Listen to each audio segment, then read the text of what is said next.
Welcome back into another special edition of the House of Hoosier podcast. Different settings for Austin and I now in our homes, not at school after finals week starting to conclude. But we have a couple of special guests with us before this big matchup at Assembly Hall coming on Saturday. Indiana and number 2 Kansas. Sam Lance and Jackson Bezdek, both seniors at Kansas. Sam Lance actually used the COVID year to get his 5th-year senior at Kansas right now. So, gentlemen, thanks for coming on and joining me, Austin.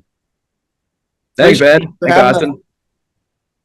Excited to have you guys on. We just we're turning the tables here. You guys just interviewed us, talking a little IU basketball and how the Hoosiers will fare against the Jayhawks. Now we're going to ask you guys some questions about Kansas this year, number 2 ranked team in the country. The storyline coming into this year was Hunter Dickinson, probably the prized possession in the portal, and Bill Self went out there and grabbed himself a big man. How have you guys seen him kind of gel with the rest of the team? He's leading the team in points, as you would expect, but how have you guys seen him kind of work with the rest of the team on both sides of the ball? Want to go ahead and take it, Jackson? Yeah, I'll take it. I think that offensively, he's been everything as advertised. I mean, his touch around the rim is bar none.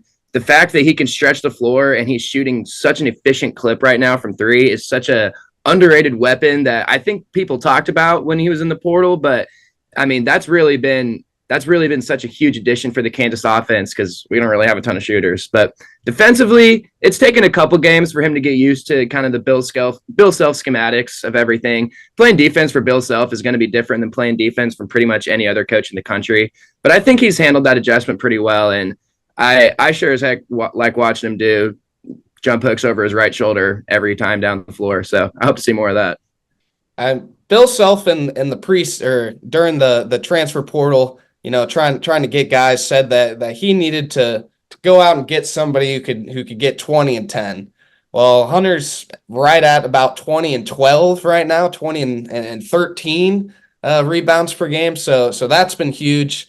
Hunter Dickinson, he's up there. I believe he's top 3 in the country and rebounds per game. So he's been really solid, kind of cleaning up the defensive glass for Kansas. And he's the best offensive big man that Bill Self said he's ever coached, and I think it's pretty evident so far. It's taken teams to put 3 guys in the lane against Hunter Dickinson for him to score, to be held to under 15 points. And even whenever teams do that, he's still getting 15 to 17. So yeah, he's been everything it's advertised. He's been absolutely great. It's the number 1 player in this past offseason's portal for a reason.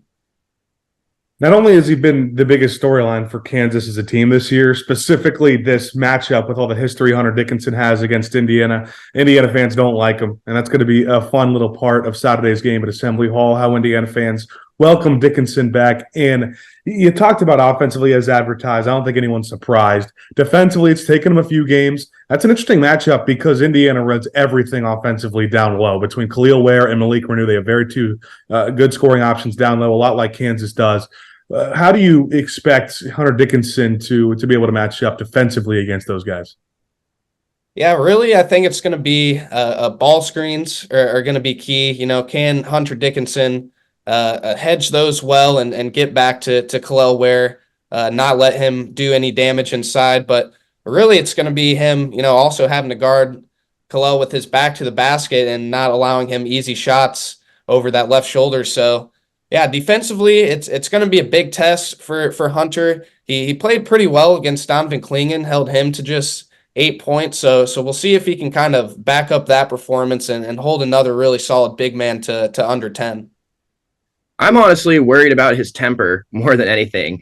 I mean, going into a hostile environment, we've already had multiple instances this season where he's either gotten a tech or has clearly thrown somebody down to the ground on purpose.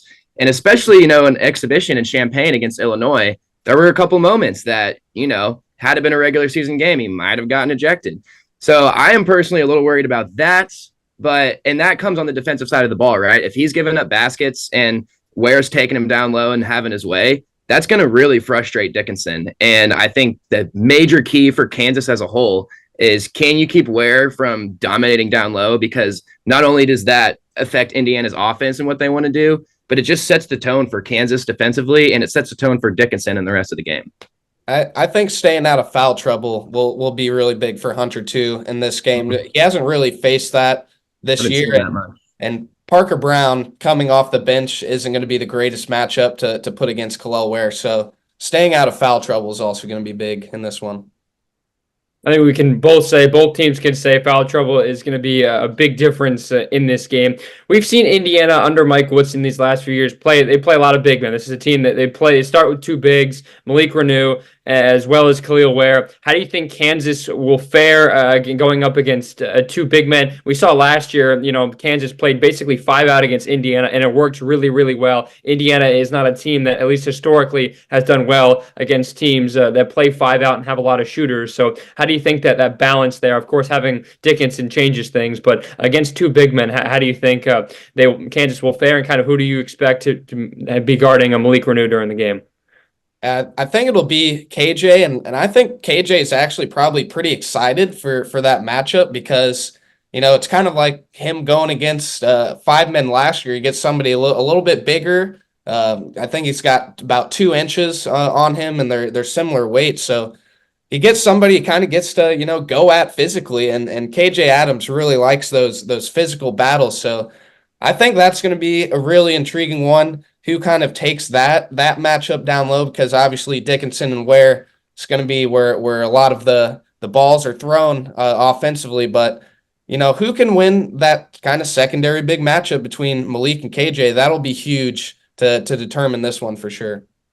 Yeah, I think the 2-man game between KJ and Dickinson is going to be very important for Kansas to score the ball. One thing that Indiana needs to look out for, they need to be really, really set in their help defense, because KJ will slash, he will crash. And once he gets the ball within 8 feet, there's nothing you can do about it. And I think the matchup with Reneau is super interesting. Like Sam was saying, KJ doesn't get to play a lot of guys that are like KJ, right? So I think this is going to be really fun. And he's been unbelievable the past 3 games. I mean, he's putting up he's actually scoring the ball like a real basketball player, which is something we haven't really seen out of him lately or the past couple of years. But I think KJ getting going on offense, I think he's going to have another big offensive game where he gets between 15 and 20 points, honestly. And all right, enough talk about. Sorry, just real quick. You better hope that you don't put Reneau in the lane to kind of help with Dickinson, because teams that have done that so far this year, we've just been dumping it off to KJ, and he's got this little push shot going right now. He's been making that. So, yeah, if he's making those against Indiana, it's going to be a long night. We talked a little bit about that on your podcast when you guys interviewed us, just about how Indiana's going to guard him, and now you really can't double Hunter Dickinson. You can't give him too much attention because of the guys around him. But enough talk about in the paint. Guard-wise, it's 2 teams that I think it is fair to say has been a little sloppy for both Indiana and Kansas up to this point. They're two backcourts that have not made a ton of threes, have not shot too efficiently, and have turned the ball over a lot. I think a big thing about who's going to win this game is which guards step up. If Kansas is the team to do that, which guards do you see being those guards to step up? I mean, it's absolutely going to start with DeJuan Harris. He has struggled scoring the ball as of late. His shooting percentage is the lowest it's been in his career, I think, in the last few games.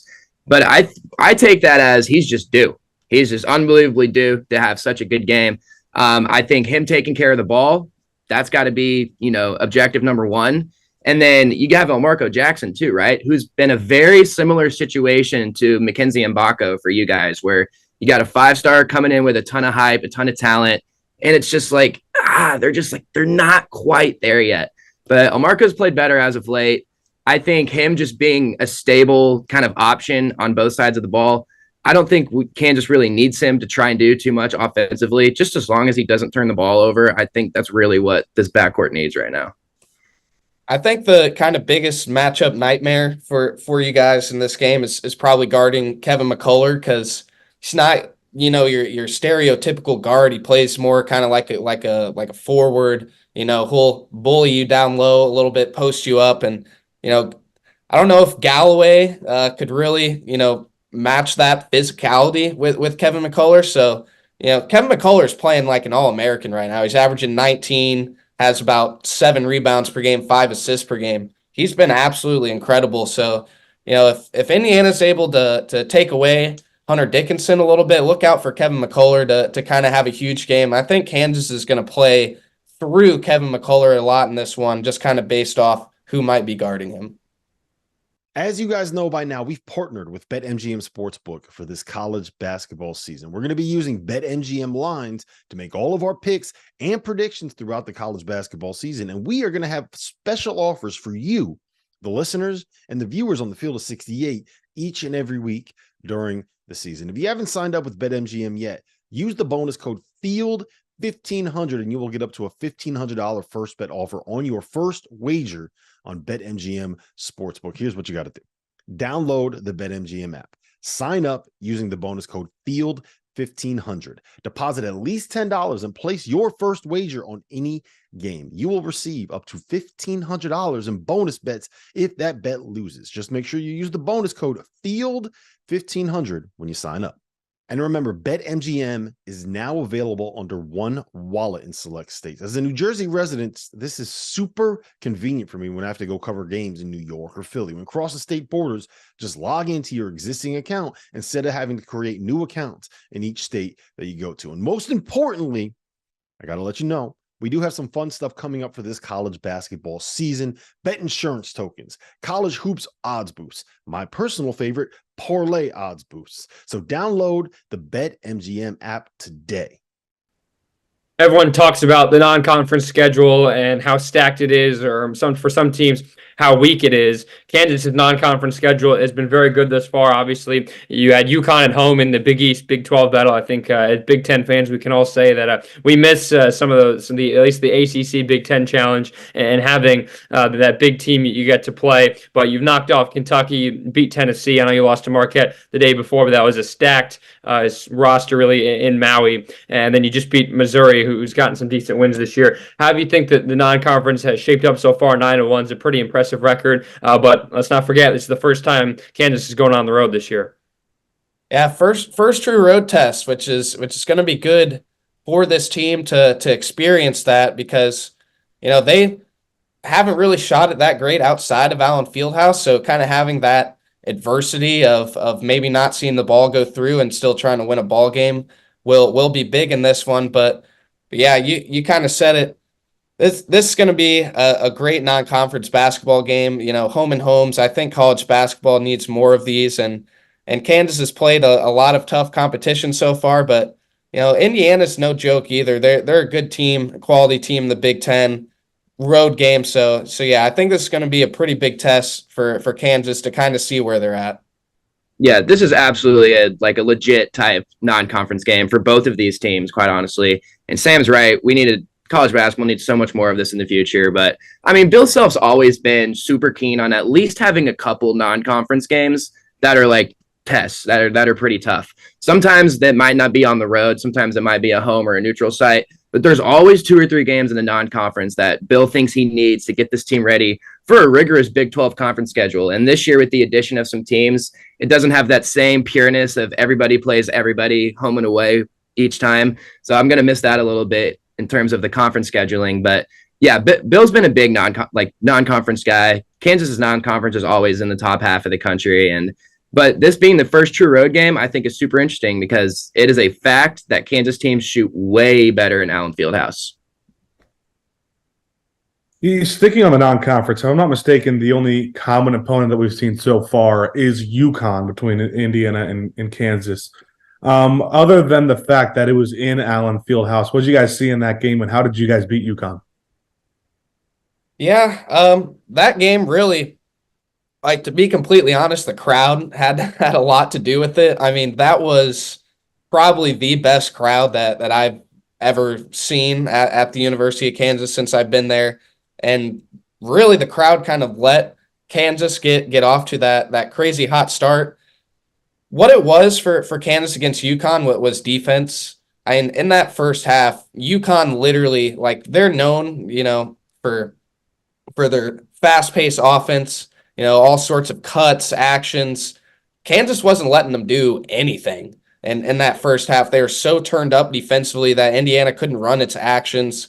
They couldn't really do much. So I think it's defensively against UConn that was big, and it'll also be big against Indiana. If Kansas can lock you down to I think 65 points is their season average, and they've been giving up about 69 to 70 against the Power 5 teams that they played. if Kansas can keep Indiana at that, I don't see Kansas losing because they should be able to put 70 plus up on the board.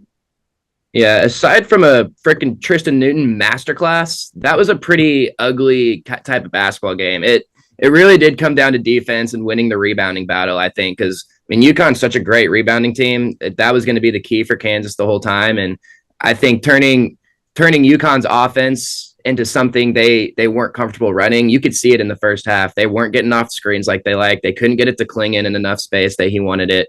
So I think Kansas did a good job of kind of limiting what UConn was able to do on offense, and I think we can look for that again this coming Saturday, especially if Xavier's not playing. I think it will be interesting just how Kansas guards Indiana because in that UConn game, they switched 1 through 4 and really just didn't allow anything like action wise for Indiana, and they were going over all the screens to get out to shooters. Indiana, they don't really have many shooters to go over on. So I'd be curious to kind of see schematically how Kansas approaches this game. Well, you guys asked us about Indiana's bench, which at times have looked really good, at times have not. And maybe you could say the same hot and cold regarding Kansas's bench. So you look at Jankovic, Timberlake, Braun, the other guys that are going to be coming off the bench. What impact do you think those guys are going to have on this game? And have you seen those guys kind of develop so far after the first 10 games? I think the main guy that Sam and I want to see come off the bench really strong on Saturday is Johnny Furphy. He's shown flashes this year. I personally think he's been the only kind of real bright side coming off the bench this season. He can shoot it really, really well. Has really only shot it well at Allen Fieldhouse this year, however. So I'm interested to see how he's an 19-year-old kid, straight from Australia, that program they have down there. So this is his first kind of, real college basketball game away from home. So I am interested to see how he plays. Parker Braun's going to get some decent minutes. And then Timberlake, if he doesn't play, I'm cool with that. Yeah, I think Furphy is going to be big. Hopefully Parker Braun, hopefully Hunter Dickinson stays out of foul trouble. So we only see him for about 5 to 8 minutes. Yeah, I think the biggest one's going to be Furphy. And then if Nick Timberlake can maybe get something going in this game, come off the bench, make a couple threes and not get beat defensively, that'll be big. But right now, this Kansas team is the 5 starters and Furphy, and then maybe a little bit of Timberlake for about 5 minutes and Parker for about 5 minutes. So this isn't a deep team at all. You're probably going to see those starters out there for 35 minutes plus in this game if it's a close one. So really the bench probably isn't going to be that much of a factor, but if it is for Kansas, then it's probably not a good sign for Indiana when Kansas's bench is playing well. Kansas's bench has to play legit minutes. Indiana will win this basketball game. That kind of brings me to my next question. It's just going to be Indiana fans, our listeners want to know, if Indiana's to win this game, what's the one thing they got to do? Get Dickinson in foul trouble. Because once you get that, the only thing you really have to worry about defensively is Kevin McCullough. And having McCullough and Dickinson both play like All-Americans right now, that's a pretty tough tandem to deal with. If you can get Hunter Dickinson in foul trouble, then I mean, Sam and I have talked about it. Like, Parker Braun can't match up with Khalil Ware. Like, I've liked what I've seen out of Parker Braun this year. This is just not a good matchup for him at all. He's only like 6'8", and he's not super strong. He's kind of the antithesis of like what Dickinson looks like, what he looks like. So I mean, if you get Dickinson out of the game in the first half, Indiana goes on a 10-2, 11-2 run. Maybe the game's tied up or you have a 4-point lead at halftime. That's, I think, best case scenario for Indiana going into Saturday. The keys for me would be Indiana needs to rebound the ball. Kansas isn't a team that's really going to crash the offensive glass and get those second chance opportunities, but Indiana can't allow those at all, or Kansas is probably going to kill you a little bit there. So rebounding it's going to be huge. Bill Self just doesn't lose too many games whenever he out-rebounds his opponent. So that's going to be the biggest thing. And I really think this game's just going to come down to the defensive side of the ball. And neither team that great from beyond the arc. Neither team really takes care of the ball that well. So whoever is able to kind of, frustrate the other team's offense and really take over the game defensively, I think is going to be the team that wins it. Let's flip it around. Kansas wins this game if. I mean, Kansas wins this game if you allow Hunter Dickinson to 20 and 10. Kansas isn't going to lose many games when Hunter's on. So I think really kind of starts there.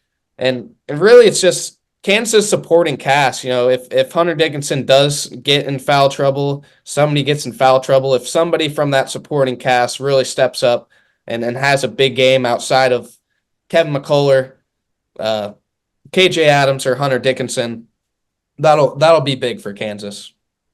I think it can be as simply as Kansas wins if they don't turn the ball over. If Kansas does not turn the ball over more than 10 times, they're going to win the basketball game. And I want to see DeJuan Harris initiate a lot more offense personally. With you have Dickinson, like you've got to get him the ball and you've got to get him in motion. And I understand that. But DeJuan the past couple of games just hasn't been the guy that we've seen lately. So I think him playing really well, taking care of the rock, and it's time for him to get up to like 7 or 8 assists again with some 4 for 5 from the field. He's just due for one of those games. So Kansas wins if they don't turn the ball over, and they definitely win if DeJuan Harris has a nice game. All right, one last question. Before we wrap it up, we ask every one of our guests this when we come on a podcast, and even after the Auburn game and update, nobody has gotten even close. So just want to get a final score prediction for Saturday. Yeah, we asked you guys this one, and you guys both had Indiana losing by 10+. I actually think it's going to be a close game.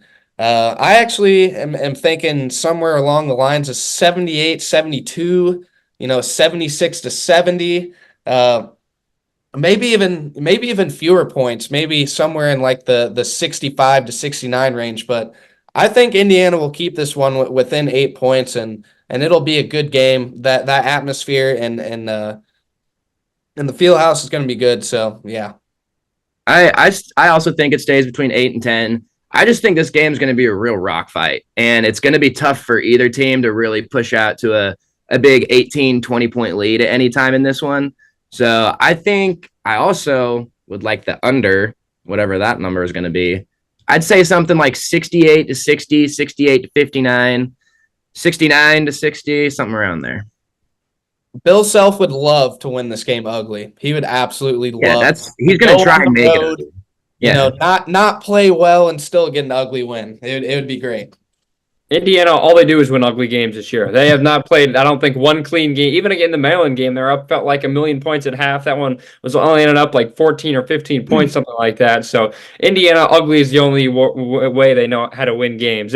The last time one of Indiana's worst losses at home that I've seen was when Hunter Dickinson came in with Michigan, and it was 2 seasons ago after they beat Purdue, the Rob shot, all of that. Hunter Dickinson came in and just torched IU from inside and out. So that was one of Indiana's worst losses.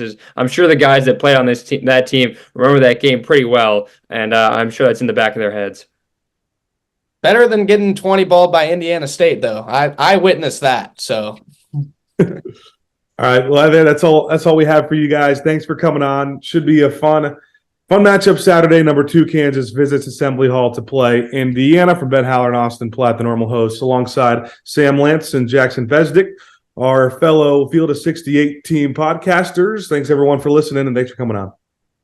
Thank you, guys. Yes.